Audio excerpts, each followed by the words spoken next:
I know we were expecting some new developments this weekend, but some of them have failed quality control. Make sure you indicate what you'd like redeveloped by the workstation. Damn it! And more of my upgrades have failed. Oh god. Is it your maneuverability upgrade again? It is! Hello YouTubers and welcome aboard. I am NoobFlyboyX and welcome back to F1 2018 Career Mode. This is episode 6 ahead of the Monaco Grand Prix as we find more upgrades failing on the car. But we'll cut straight to the chase here. This was a pretty bad weekend, at least initially. There goes part of my front wing.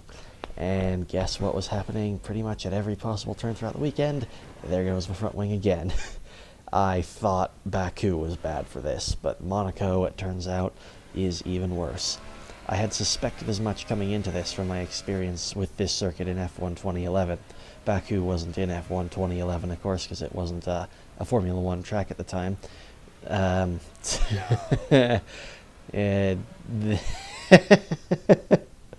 Oh wow, that's embarrassing to see there.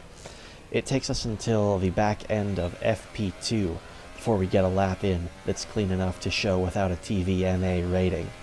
Coming out of the final, or the first straightaway here and into the first corner, up the hill, barriers make this a pretty tight circuit with absolutely no room for error. Even there's a little touch to the wall as we go through this left-hander here. Some brakes into this right, back to the right here. I have to avoid a side road, which is why there's a bend in that supposed straightaway.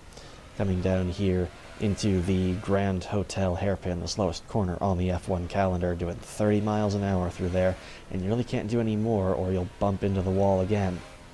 Down here into Portier and towards the tunnel underneath the hotel. This was one of my favorite sections of the course to watch back when F1 was on Speed, I believe it was. Speed TV or something. Into what I believe is the Novelle chicane here, coming out into the only true straightaway on the harbor front.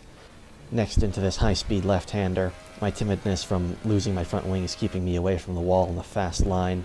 Through another chicane here as we come towards the last few corners. The line through here is practically impossible for me to get with my controller. I was struggling with it for a while, but we finally get a decent run through there. Onto the front, quote, straightaway, unquote, and with the DRS zone. The only DRS zone on the circuit, we complete our objective and get the fastest time of that session. But it's not really to last. So we'll move on then to qualifying. Qualifying is really where it's all at here at Monaco, because you have to get the track position. There, with the tight barriers, the very narrow track, there's not really any room to pass. I'm down on this current time. I had one banker time set before this. I'm a little bit down, but a nice run out of the last corner means that I'm going to improve marginally. It's still at the time only good enough to solidify in the 8th place, but there is room left in the session for me to get another run in. Here we are on that run, pretty much at the end of that session here. Coming through the last few corners, nailing it pretty well. That's a good line through there, even though we have another bump to the wall that loses me a bit of time. I'm doing better through Raskas than I have in previous sessions. Up into the last corner here, pretty tight through there. Get the DRS open on the front straightaway. We're set to improve by almost half a second. Will that be enough? It gets us up to P15, which is enough to get us through to Q2 if we hold that position. But will we hold on as other drivers move to improve? Let's see here. It's not quite enough. Roman Grosjean steals 15th from us, and we're booted down to 16th on the grid, out in Q1. It's going to be a difficult race if we want to salvage anything out of it. I'm hoping to get points, but the way I'll have to do that is with tire strategy and the pit stops. We'll see if it works as we head to lights out.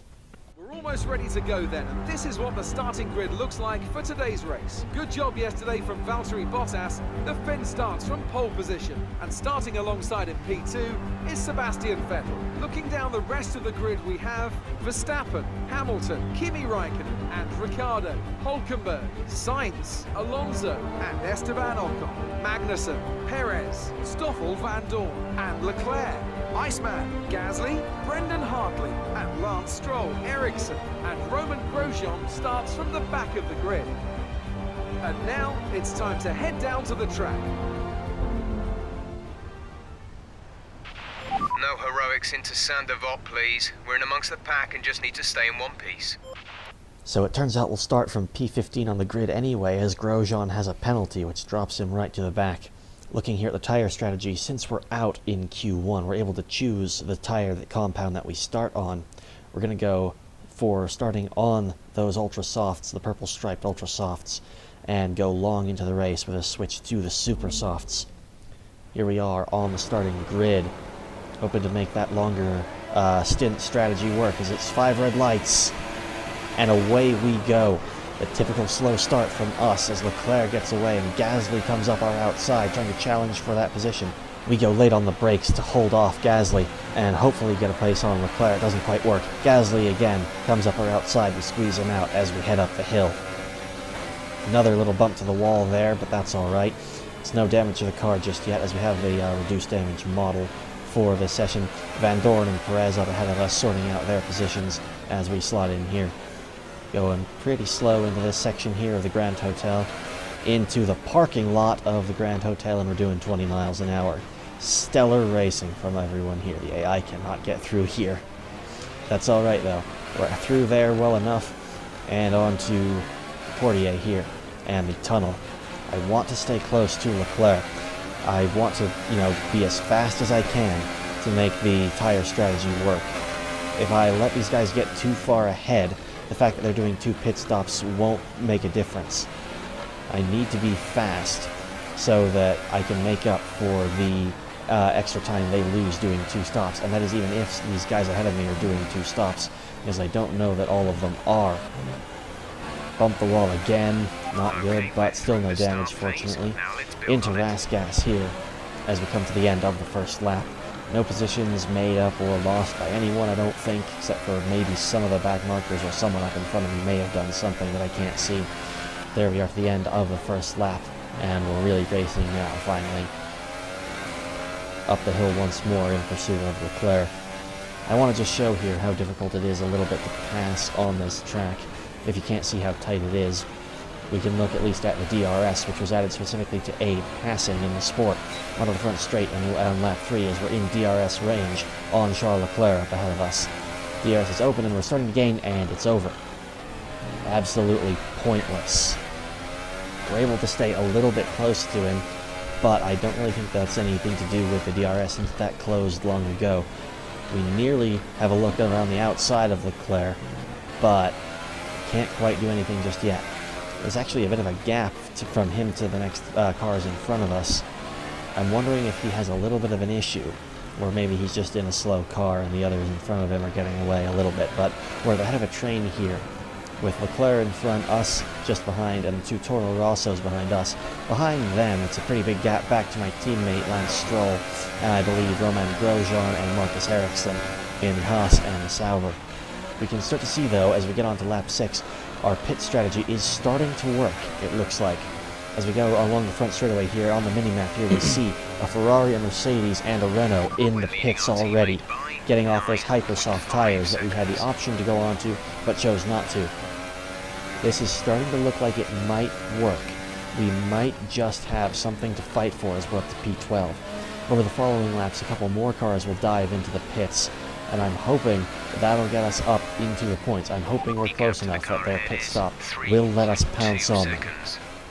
On to lap 9, and we're up to the highest position we've been so far as we cross the line, and to go past the pits, we're up to 8th. I'm getting into a bit of a rhythm by this stage in the Grand Prix, even though we're only a quarter of the way through, and my wrist is already killing me from working the joystick. We're starting to make progress. I'm starting to be hopeful about this, finally. Stringing together a fairly clean lap so far, despite the threat from the Toro Rosso behind me. One of them has already made his stop. Gasly has already made his stop. Hartley is still right there. But Daniel Ricciardo is the Red Bull in front of us. We're technically then up among the faster teams. Just behind that Toro Rosso, though, of Brandon Hartley, is the Ferrari of Sebastian Vettel. Behind him, Lewis Hamilton. Behind him, Kimi Räikkönen. We're holding these guys up, and that's actually what I need to do. I'm hoping that this will wear their tires down. Staying too close behind a Formula 1 car will wear the tires out faster, because you have to rely more on the mechanical and the tire grip rather than the aerodynamics. You can see my confidence there. I'm getting a bit closer to the wall on a faster line. I might just make this work yet, as we head into Rasgas. Once again, getting improvements on that line, on that racing line as we head up to the last corner and the front straightaway. This is the rhythm I'm in at this stage in the Grand Prix, at the end of the early stages and the beginning of the middle stages, where really on Monaco you can't focus on passing anybody. It's just about getting consistent laps, going fast, and making your pit strategy work for you. And it's starting to work for me. Move on here to lap 17, when it's time for us to make our pit stop and put the strategy into full effect. We're doing fairly well. Van Dorn is now the one in front of us, now Leclerc. Some others have made their pit stop as we dive in, go a little wide. Fortunately, there's an autocorrect for the game, or by the game for us, as we're in the pits now. Looks like a Force India is also getting ready to come in. Hartley followed me in here, I believe, and there he goes into the Toro Rosso pits ahead of me.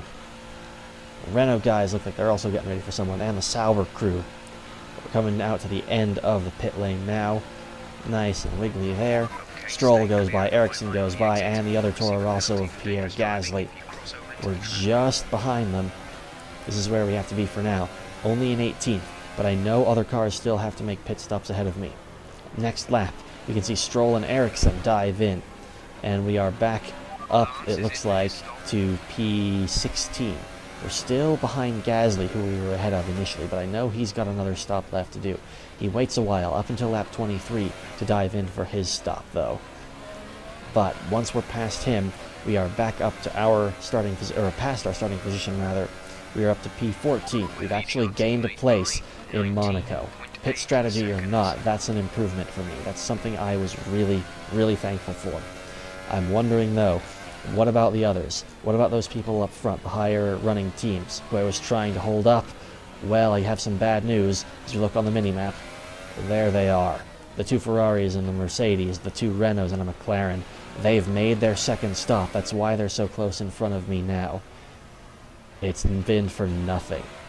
Absolutely nothing. And we're only on lap 24, and the race is already basically over. From there, it's a grind all the way up to lap 37. By the way, the race is longer here because I switched to 50% races off of 25 just before the start of this weekend. Worst possible time I could have chosen. And even here on the second to last lap, as we start the second to last lap, lap 38, we're getting blue flags. Race leader Valtteri Bottas, who has led from pole and has basically led every lap, is closing in behind us. I'm looking for a spot to let him by. That red arrow currently looking for a way past is not actually Valtteri Bottas, but is Brendan Hartley, who is directly behind me. Bottas catches up now, and I'm trying to let him through here, and there he goes, the race leader. From trying to chase him down in Spain to being lapped by the man in Monaco. This has been a rotten race for us. From a realism standpoint, though, this is about where the Williams should be, but oh well. We're not going to get any points for this. With Valtteri Bottas actually in front of us, I'm actually trying to stay with him here, see if I can follow him. You know, just do the typical follow the racing line, even though I can see it here. With him in front of us, though, having lapped us, it's actually going to cut our race a little short. We're not going to get to do all 39 laps, but for me, it's not a moment too soon, actually. My thumb, by this time, from working the joystick and being so tense, going around with trying to avoid these barriers, even as we have another tap there, my thumb feels like it's ready to fall off. My wrist is killing me. As we see Valtteri Bottas go through there. There he is across the line, race winner. We come home for P14. Good job, you did really well. Super driving.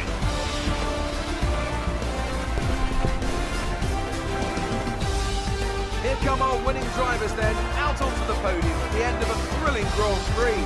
The drama and excitement are over, and it's time to let it all sink in. Congratulations to our top three today. And to add insult to injury, our rival, Kevin Magnussen, is on the podium in second place, winning a historic first ever podium for Haas F1. I don't believe it. Well, that's the Monaco Grand Prix done for us, and to make matters even worse, Kevin Magnussen is awarded Driver of the Day by Anthony Davidson. This race is going to give me flashbacks, this whole race weekend is. Might as well be the Vietnam circuit for all the good it's done us.